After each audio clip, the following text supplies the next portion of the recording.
हे everyone, welcome back to channel. कसे आहात? आशा करते सगळे मस्त आणि मजेत असणार. तर आज आपण आलो आहोत अशा ठिकाणी जिथे भारताच्या स्वातंत्र्याचा पाया रचला गेला. अहमदाबाद मधील साबरमती नदीच्या काठावर असलेले हे साबरमती गांधी आश्रम आहे. तसा गुजरात ट्रिपचा चौथा आणि लास्ट दिवस आहे. या अगोदर मी बऱ्यापैकी व्हिडिओ अपलोड केलेले आहेत, जसं की statue of unity, Dwarka, Somnath आणि नागेश्वर ज्योतिर्लिंग इथले सगळे व्हिडिओ आणि जवळजवळचे जे स्पॉट होते ते सगळे कव्हर केलेले आहे. व्हिडिओ बघितला नसेल तर एक वेळेस नक्की चेकआउट करा. ही आहे साबरमती नदी आणि एंट्री केल्याने ही नदी लागते आणि बऱ्यापैकी खूप शांत इथे वाटत होतं. अगदी म्हणजे इथे येण्यासाठी अजिबात आपल्याला एंट्री फी वगैरे नाहीये. आपण फ्री मध्ये इथे एंट्री करू शकतो आणि मुलांना तर इथे येणं खूप भारी वाटत होतं. तसंच हा जो व्ह्यू आहे ना तो सुद्धा खूप सुंदर होता. तसं विदेशी कपड्यांची होळी आणि खादीचा स्वीकार, स्वावलंबनाचा हा प्रवास या काठापासूनच सुरू झाला होता. थोडा वेळ नदीकाठी बसल्यानंतर आपल्याला हे नक्कीच कळते की अहिंसा हा केवळ एक विचार नाही तर ती जगण्याची पद्धत आहे. हे साबरमतीत आल्यावर आपल्याला नक्कीच पडतं. आणि ज्या गोष्टी आपण इतिहासात अगदी 5वी 6वी पासून शिकतोय त्या गोष्टी इथे प्रत्यक्ष बघण्यात खूपच आनंद वाटत होता. बरं, तसं म्हणाल तर इतिहास काही आपला आवडीचा विषय नव्हताच, पण आपल्याला आवडत असेल कदाचित. थोडंसं पुढे चालून आल्यानंतर आपल्याला गांधीजीची निशाणी म्हणजे चरखा दिसते. Now go here by both twisting and making the straight stronger. Next, reverse, you come to the starting point and clockwise rotation. For that, you have to make your hand to the nipple point down. Pull the button towards, grab the button towards. Right. सध्याची condition अशी झाली बरं का, की बाकीचे लोक म्हणजे बाहेरच्या देशाची लोक आपल्या ज्या गोष्टी आहेत ते बघायला येतात, पण आपल्याला त्या गोष्टीमध्ये काहीतरी इंटरेस्ट नसतोच. असं म्हणजे मोस्टली बऱ्याच ठिकाणी आपल्याला दिसतं. मे बी कशामुळे असेल माहिती नाहीये. आणि हे आहे हृदयकुंज. हे केवळ एक घर नाही तर गांधीजी आणि कस्तुरबा यांचं निवासस्थान आहे. इथले साधेपणा पाहून आपल्याला जाणवते की simple living and high thinking म्हणजे नक्की काय असतं.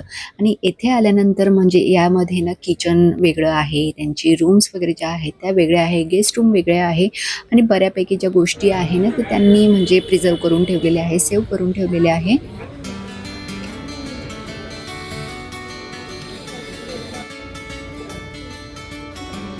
बरं, इथे सकाळी सकाळी आल्यामुळे ना अजिबात गर्दी नव्हती, त्यामुळे अगदी निवांतपणे आम्ही बघत जात होतो आणि फोटोशूट सुद्धा तितकंच निवांतपणे करत होतो. बरं, चला म्हटलं गांधीजी सोबत थोडा वेळ बसूया आणि तिथे बसल्यानंतर कसं वाटतं ते अनुभव करूया. ऍक्च्युली ह्या सगळ्या गोष्टी शेवटी बघायच्या होत्या, पण आम्हाला रिक्षावाल्याने जे लास्ट गेट होतं ना, एक्झिट गेट तिथे सोडलं होतं, तर त्यामुळे आम्ही तिथूनच बघत बघत सुरू करत आलो होतो. आणि आश्रमातील हे म्युझियम प्रसिद्ध आर्किटेक्ट चार्ल्स कोरिया यांनी डिझाईन केलेलं आहे. माझं जीवन हाच माझा संदेश या थीमवर आधारित इथल्या गॅलरीजमध्ये ना गांधीजीचे मूळ आणि दुर्मिळ फोटो आपल्याला बघायला मिळतील.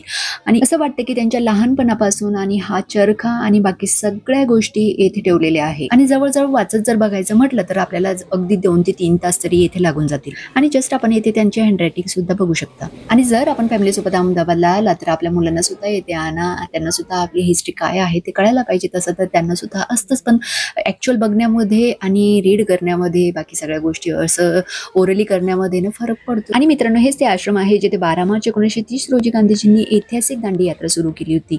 मिठाचा सत्याग्रह आणि सविनय कायदेभंगाची चळवळ याच मातीतून उभी राहिली. इथल्या प्रत्येक कानाकोपऱ्यात इतिहासाच्या पाऊलखुणा आपल्याला बघायला मिळतील. आणि देश विदेशातील मोठमोठ्या लोकांनी येथे व्हिजिट केलेले फोटो लावलेले आहेत.